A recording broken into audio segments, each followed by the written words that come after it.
Quiero empezar este episodio con una pregunta.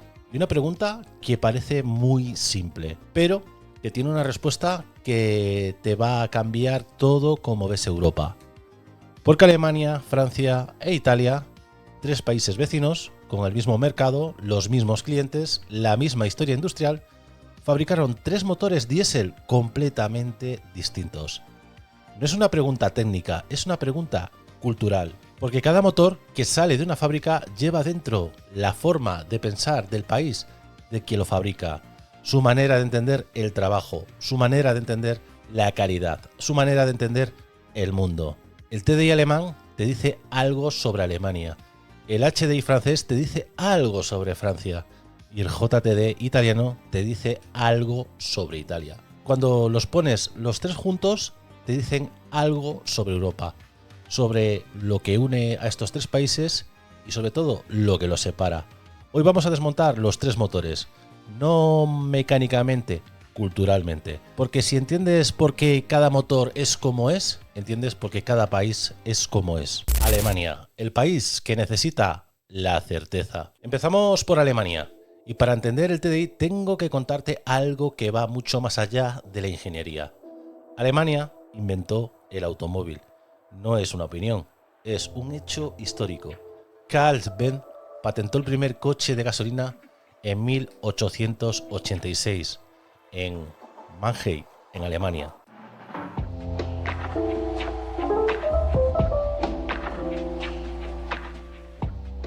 En 1886, Carl Benz patenta el Benz Patent Motorwagen, considerado el primer automóvil de la historia.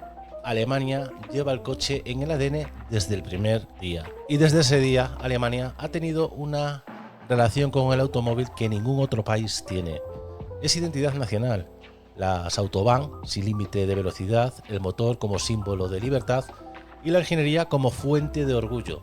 Y esa relación define exactamente cómo Alemania fabrica un motor. Alemania tiene una obsesión: la certeza.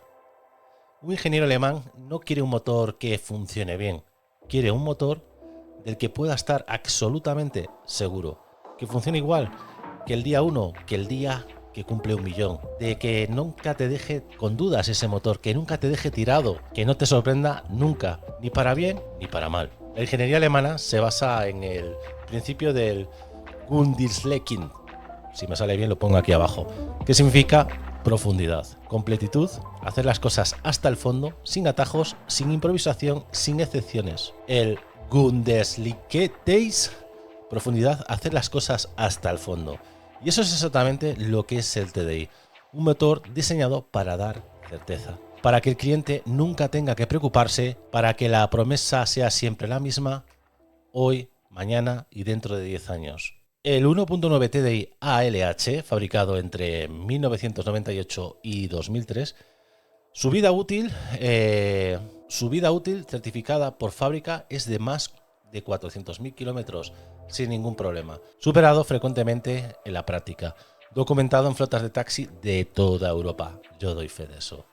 400.000 kilómetros de garantía implícita. No quiere decir que tenga garantía 400.000 kilómetros. A sus fallos tenía, Eso no es ingeniería, eso es una promesa. Pero hay algo más que define al TDI como motor alemán. Algo que lo distingue del HDI y del JTD, en un nivel más profundo. Volkswagen no inventó el motor más innovador, ni el más longevo, ni el más brillante técnicamente. Inventó el más masivo. Y eso en Alemania no es un defecto, es un objetivo, porque Alemania entiende que la tecnología no vale nada si no llega a todo el mundo. Eso me gusta de los alemanes. El TDI se montó en el Golf, en el Passat, en el Audi A3, el A4, el Seat León, el Skoda Octavia, el Ibiza, el Polo, decenas de coches y con una presencia en más de 50 países. 50 países, millones de coches, el mismo motor dentro de todos. Eso es la mentalidad alemana. No hace el motor más exclusivo, hace el motor más necesario. El que todo el mundo puede tener y el que todo el mundo puede fiarse. Hay una palabra que define perfectamente al TDI y también a Alemania. Zuverlässigkeit, fiabilidad. Pero en alemán suena más profundo que en español. Significa algo en lo que puedes confiar siempre, sin condiciones, sin excepciones. El TDI es el Zuverlässig y Alemania también. Francia, el país que comparte lo que tiene. Francia tiene una relación con la industria del automóvil muy diferente a la alemana. Para Alemania, el coche es identidad. Para Francia, el coche es democratización. ¿Qué quiero decir con esto? En los años 60, Francia fabricó un coche que se convirtió en el símbolo de toda una generación. El Renault 4. Lo llamaban el 4 latas. ¿Os suena esa definición a día de hoy? El Renault 4 fue el primer coche europeo en cruzar las barreras de la clase social y sexo. Se vendió igual para los obreros que para los ejecutivos, a hombres o a mujeres, a campesinos y a urbanitas. Francia diseñó un coche para todos, no para los que podían pagarlo, no para los que querían presumir, para todos. Y esa misma filosofía está en el HDI. Francia no diseñó el motor más potente, no diseñó el más complejo, no diseñó el más innovador, diseñó el más longevo, el que dura más, el que menos le cuesta mantener al cliente. Y sobre todo ese motor beneficia al que lo tiene que utilizar mucho. Ese fue mi primer motor, el HDI para taxi. Salió muy bueno, tengo que decirlo así de claro. Salió muy bueno ese vehículo. El 2.0 HDI de 90 caballos, documentado con más de 800.000 kilómetros, con un bloque original, solo una avería en su vida útil, el alternador. ¿Quién usa el coche más horas que nadie? Pues queridos amigos, los taxistas, el repartidor, el trabajador autónomo, el que depende del coche para ganarse la vida, el que no puede permitirse que se rompa. Francia diseñó el motor para él, para el que más lo necesita, no para el que más puede pagarlo. Pero hay algo más que define al HDI como motor francés, algo que Alemania nunca haría y que Italia tampoco. Francia compartió su motor, cedió el HDI a Ford, a Volvo, a Suzuki, marcas competidoras en el mismo segmento, marcas que le podían quitar clientes, y France le dijo: tomad y usarlo, no pasa absolutamente, el grupo PSA puede con todo. El HDI de PSA fue cedido como motor Ford bajo el nombre TDCi a Volvo sobre las siglas TID. Perdonadme con las cifras, que también en la storytelling de 7 minutos esto del guión a veces es así. El PSA decidió extender la tecnología más allá de sus propias marcas, una decisión que ningún fabricante alemán había tomado. ¿Por qué haría eso? Porque Francia entiende que algo que Alemania no entiende del todo, que una tecnología que llega a más gente vale más que una tecnología exclusiva. Aunque a corto plazo te cueste cuota de mercado, Francia lo llama solidaridad, Alemania lo llamaría ingenuidad, Italia lo llamaría generosidad. Pero los hechos son los hechos. El HDI llegó a más marcas que el TDI, y el cliente que tenía un Ford, un Volvo, un Suzuki con ese motor confiaba tanto en él como el que tenía un Peugeot. Y hay una palabra que define al HDI y también a Francia: durabilidad. Pero en francés también significa algo más. Significa construir algo que persiste, que sigue siendo útil cuando lo demás no lo es. El HDI es durable y Francia también.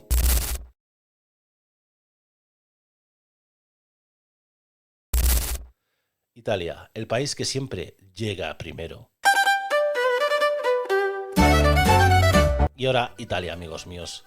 Tengo que hacer aquí un corto y decir que este vídeo fue por este comentario que veis aquí en pantalla. Me hizo reflexionar y estar 2 o 3 semanas averiguando e informándome sobre esto. Así que, querido amigo, este podcast te lo dedico. Y ahora Italia, que es la más complicada de entender y la más fascinante, tengo que decirlo. Italia tiene una relación con la industria que no se parece a la de ningún otro país en Europa. Alemania fabrica para durar, Francia fabrica para compartir, Italia fabrica para demostrar que puede, para demostrar que sabe, para demostrar que ha llegado el primero. Y la historia del JTD era esa necesidad de llegar primero. Es exactamente lo que lo explica todo. El 17 de septiembre de 1997, el Alfa Romeo 156 JTD en Lisboa, fue el primer turismo del mundo con el motor Common Rail de serie. Fue el premio del coche del año en Europa en 1998. Era el coche de un vecino mío, que me gustó tanto ese vehículo y lo que corría. Así que es un coche que le tengo yo mucho cariño porque tengo buenos recuerdos de ese vehículo. Italia llegó primero, inventó el diésel moderno, antes que Alemania, antes que Francia y antes que nadie en el mundo. Pero entonces hizo algo que es tan italiano que me resulta imposible de no sonreír cuando lo cuento. Italia cedió la producción industrial a Alemania. Inventó la tecnología más importante del diésel en 50 años, la patentó, la desarrolló y la perfeccionó y luego la dio para que otros la fabricaran en serie. ¿Por qué? Porque Italia no quería fabricar, Italia quería inventar. Esa distinción es fundamental y es el corazón de todo lo que define Italia como país industrial. Italia cuenta con el mayor número de distritos industriales especializados en Europa, no en grandes fábricas, sino en clusters de pequeñas empresas que innovan en un campo específico. La innovación descentralizada es la marca del fabricante de Italia. Italia no tiene las grandes fábricas de Alemania, no tiene los grandes grupos industriales de Francia. Tiene miles de pequeñas empresas, cada una especializada en algo concreto, cada una inventando en su campo, cada una aportando algo que nadie más tiene. El JTD es exactamente eso, la innovación de una empresa italiana que cambió el mundo del motor para siempre, que lo inventó todo y que luego necesitó la capacidad industrial de otros para fabricarlo. Pero la historia no acaba aquí, queridos amigos, porque después de ceder el Common Rail, el JTD hizo algo que ninguno de los otros hizo. Viajó por el mundo entero, con otros nombres, en otros coches, de otros países. En Alemania lo llamaron CDTI, en Japón lo llamaron DIS, en América lo llamaron VCDI, en Suecia lo llamaron TID y en la India lo llamaron Quadrajet. Todo esto tiene una explicación lógica, que no aparecerá en el guión, pero tiene una explicación lógica. Les estaba informándome para hablar de este motor y enterarme de lo que era verdaderamente el JTD, pues es que Suzuki empezó con el HDI y el JTD luego era más barato de mantener. Era incluso los componentes para montar esos en los coches eran bastante más baratos que cualquier otro motor. Por eso fue el favorito de muchas marcas para colocarlo, por los costes. El JTD Multijet se vendió en la India como Quadrajet, Tata, DIS en Maruti, Suzuki para Asia, y luego Chevrolet en India, el CDI 4 Premier, cerca de 3 millones de unidades solo en la India. En la India este motor arrasó. 3 millones de coches solo en la India. Con motor italiano que nadie sabía que era italiano. Te comprabas un Chevrolet y no sabías que era italiano. Eso es Italia, inventar algo tan bueno que el mundo entero lo quiere. Aunque no lo sepa, aunque lo ponga otro con su nombre. Hay una palabra que define al JTD y también a Italia. Genialidad. Genialidad. Pero en italiano tiene un matiz muy distinto. No es solo ser listo, es tener capacidad de ver lo que nadie más ha visto todavía y convertirlo en algo real. El JTD es genial. Italia también, queridos amigos. Lo que los separa y lo que los une. Llegamos a este punto en que me gustaría hacer una pausa y hablar de lo que estos tres motores nos dicen sobre Europa. No sobre los coches, sobre Europa. Porque si hay algo que me llama la atención de esta historia es que los tres motores son completamente distintos, incompatibles entre sí. Tres filosofías que no se mezclan. Alemania diseñó para la certeza. Francia diseñó para la durabilidad. Italia diseñó para la innovación. Ninguno de los tres entendió el problema exactamente, igual que el otro, aunque tenían el mismo problema, el mismo cliente, el mismo mercado y la misma tecnología disponible.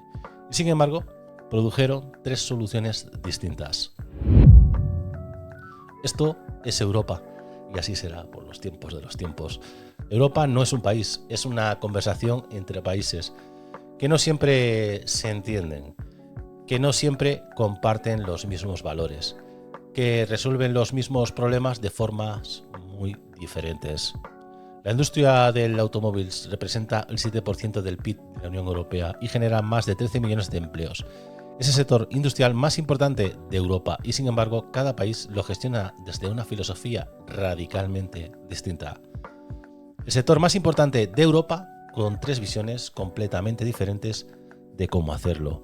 Y hay algo más, algo que los 3 tienen en común, algo que los une más de lo que los separa. Los 3 se enfrentaron al mismo enemigo, la presión para cambiar lo que funcionaba, para añadir lo que no necesitaban, para cumplir normativas que no entendían la diferencia entre el motor bueno o el de verdad, y un motor que pasa el test. Los 3 perdieron esa batalla, de maneras distintas, pero los 3 perdieron. Alemania eligió la trampa, Francia añadió sistemas que lo que era simple lo volvió frágil. Italia cedió la tecnología a muchos antes y siguió inventando en otra dirección. ¿Qué es lo que hace Italia? Pues casi siempre. Pero el resultado para el cliente siempre fue el mismo. Los motores que habían cambiado Europa dejaron de ser lo que eran. Stellantis, cuando los rivales se convierten en familia. Y aquí viene uno de los giros más inesperados de toda esta historia. Francia e Italia eran rivales, el HDI y el JTD competían en el mismo mercado, con los mismos clientes, con filosofías completamente distintas. Y en 2021 se convirtieron en familia, sí. En enero de 2021, PSA, Peugeot, Citroën y FCA, Fiat, Alfa Romeo, Lancia, Jeep, se fusionaron para crear Stellantis, el cuarto fabricante de coches más grande del mundo, con 14 marcas bajo el mismo techo. El grupo francés con el italiano, el HDI con el JTD, la durabilidad francesa con la genialidad italiana, con el mismo grupo, con los mismos ingenieros en las mismas fábricas. Y lo que están fabricando ahora juntos es un motor que hereda el ADN de los dos. Uno, el 1.6 litros diseñado desde cero para cumplir con el Euro 7 fabricado en Turín, que va a equipar tanto a los Peugeot como a los Citroën, como a los Alfa Romeo y a los Lancia. Stellantis canceló el plan de actualizar el Blue HDI Euro 7, nuevo motor 1.6 litros fabricado en Camagoglia, norte de Italia, que equipa a Peugeot, Citroën, DS, Alfa Romeo, Lancia. La fusión franco-italiana produce su primer motor conjunto. Interesante, ¿no? ¿Verdad? El motor franco-italiano, con la durabilidad de que lo que enseñó Francia al mundo y la genialidad que siempre ha tenido Italia. Y será fabricado en Turín, con una historia Fiat. Dos filosofías que se miran con un cierto recelo durante más de 30 años y ahora construyendo juntas un motor para el futuro. Si eso es una metáfora de Europa, no sé lo que puede ser. El veredicto, ¿quién ganó el duelo? Llegamos al veredicto, que lo prometí al principio, pero antes de dártelo quiero que entiendas algo. Este veredicto no es sobre el motor técnicamente, es sobre cuál de los 3 cumplió mejor su propia promesa. El TDI prometió fiabilidad masiva. ¿La cumplió? Sí. Durante 2 décadas fue el motor más fiable del mundo en términos de volumen. Millones de clientes confiaron en él y en la mayoría de esos casos cumplió. Pero también traicionó a 11 millones de coches con el software trampa. 40 veces más de contaminación de lo que le declaraba. Eso no se puede ignorar, por mucho que el motor original de hierro sea brillante. El HDI prometió longevidad y accesibilidad. ¿La cumplió? Absolutamente. 800.000 kilómetros. Todo eso detallado, sin escándalos, sin trampa, con una honestidad que sus rivales no siempre tuvieron. Y el JTD prometió innovación y la cumplió. Sí, la cumplió. Inventó el diésel moderno. Llegó a más países que ningún otro más, con nombres más potentes, ha llegado. Y lo hizo sin que nadie lo supiera. El ganador del duelo es el que mejor cumplió con su propia promesa. Sin traicionar, sin mentir, sin atajos. Y ese motor, después de este comentario, pues tengo que decirlo, es el JTD. No porque sea el más vendido, no porque sea el más longevo, sino porque prometió innovar e innovó. Llegó al mundo entero y nunca traicionó a nadie. Italia llegó primero, Italia llegó más lejos, Italia se fue sin hacer ruido, como siempre. Lo que Europa puede aprender. Quiero terminar con algo que me parece importante. Hemos hablado de 3 motores, pero en realidad hemos hablado de 3 formas de entender Europa. La Alemania, que necesita certeza, la Francia, que comparte lo que tiene, y la Italia, que inventa lo que nadie ha imaginado. Y los 3 se necesitan. Sin la certeza alemana, la innovación italiana no llega absolutamente a nadie. Sin la generosidad francesa, la tecnología queda en manos de pocos. Sin la genialidad italiana, la industria europea se queda fabricando lo mismo de siempre. El problema es que los 3 realmente trabajan juntos, cada uno va a lo suyo, cada uno con su filosofía, cada uno compitiendo con los demás.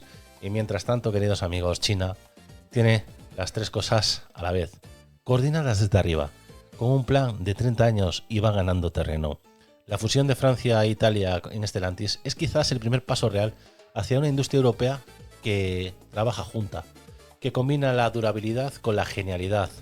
Falta Alemania, falta la certeza, falta el volumen, falta la escala. Cuando los 3 decidan fabricar juntos, o compartir tecnología juntos, en vez de lugar de competir entre sí, fabricarán el motor más increíble de la historia. Seremos una industria potentísima. Un motor con fiabilidad alemana, con la tecnología italiana, la innovación francesa, todavía no existe, pero los ingredientes están ahí. Y hay gente que viene con 30 años para quitarnos toda nuestra industria. Así que, queridos amigos, la próxima vez que veas un coche diésel con un motor diésel en la calle, piénsalo un segundo. Si tiene una letra T o una D, dentro hay certeza alemana. Si tiene una H y una D, dentro hay la generosidad de Francia. Y si tiene una J y una T, la genialidad de Italia. O si tiene un nombre que no reconoces, puede ser que dentro haya pues un italiano con un nombre que no suena a Italia. Porque eso también es Europa, queridos amigos. Lo mejor de cada uno viajando por el mundo con nombres distintos. ¿Cuál de los 3 te identificas más? ¿Con los alemanes? ¿Con los franceses? ¿Con los italianos? Te leo los comentarios. Así de claro, tengo que escuchar vuestros comentarios, que aprendo mucho. Sé que estos podcasts son un poco tostón, pero bueno, hago así los guiones, queridos amigos, sin meterme mucho en detalle. Ahora sí, fuera de guión, os voy a comentar. Yo de los 3 coches, probar de verdad, solo he trabajado con 2, con el TDI, con el Skoda Octavia, que funciona muy bien, que sí, que daba sus problemillas, el TDI. De motor poco, el árbol de levas iba en todos los taxis. Arreglarlo en aquella época valía 700 euros sin IVA. Y luego el TDI, bueno, ese es el TDI, perdón. Y luego el embrague, había que hacer chanchullos con él y convertirlos de otra manera. De eso ya hablaremos otro día. En aquella época me importaba un poco la mecánica, ahora sí me importa demasiado, que aprendo mucho por los malos mecánicos que hay por ahí repartidos. Y luego el HDI. El HDI todavía a día de hoy conservo uno, como una reliquia que tengo de un primer coche que me compré. Creo que va a pasar a mejor vida, o lo voy a mandar por ahí, dentro de un par de añitos. Pero es un coche que me va a cumplir casi 20 años. Y todavía funciona y corre como el primer día. El JTD, la verdad es que no tuve la oportunidad. Y siendo un motor que tan bueno que era, sé que en Italia, los compañeros taxistas en Italia era el coche más vendido, pero la red realmente en España no ha funcionado tanto.